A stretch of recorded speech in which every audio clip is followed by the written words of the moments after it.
Wali Kota Palembang Hardnojoyo melaksanakan safari subuh. Kali ini bertempat di Masjid Al-Ghaniyur Rahman yang berada di Jalan Soekarno-Hatta, Lorong Tanjung Kelurahan, Talang Kelapa, Kecamatan Alang-Alang Lebar.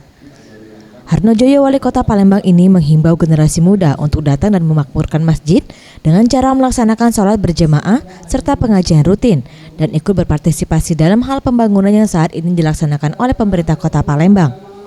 Setidaknya di tahun ini Kota Palembang telah membangun jembatan Musi 4 dan Musi 6 serta 2 flyover yang berada di Simpang Bandara dan Keramasan. Hal ini tentunya tidak terlepas dari dukungan semua pihak agar proyek pembangunan tersebut dapat berjalan lancar. Kenapa subuh yang kita motivasi? Insya Allah kalau subuh sudah ramai, sholat yang lainnya akan ramai. Kalau bangun pagi ini agak susah. Kalau masjid musola sudah full nanti, mudah-mudahan Palembang ini akan menambah keberkahan.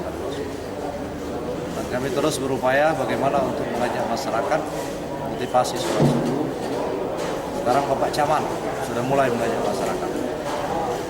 Nanti Bapak Lurah kami minta tolong. Mari sama-sama kita ngomongkan. Setelah Bapak Lurahnya bagus, Bapak RT, Bapak RW juga.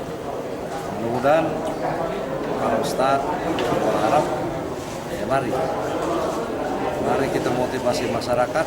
Tadi kami mendengar Ustadz menyampaikan, kenapa semua kebaikan itu ada di masjid. Ya, memang datang masjid ini kan semua bawa baik. Tidak ada yang bawa narkoba ke masjid, tidak ada yang membawa. Ini bagaimana kita upayakan masyarakat harus masuk masjid pagi-pagi supaya membawa kebaikan. Kalau gedung bertingkat banyak yang maksiat di situ kan. Tapi kalau di masjid inilah semuanya kebaikan. Makanya dia ini baik, enak. Mari kita motivasi, utamanya remaja-remaja supaya masuk masjid.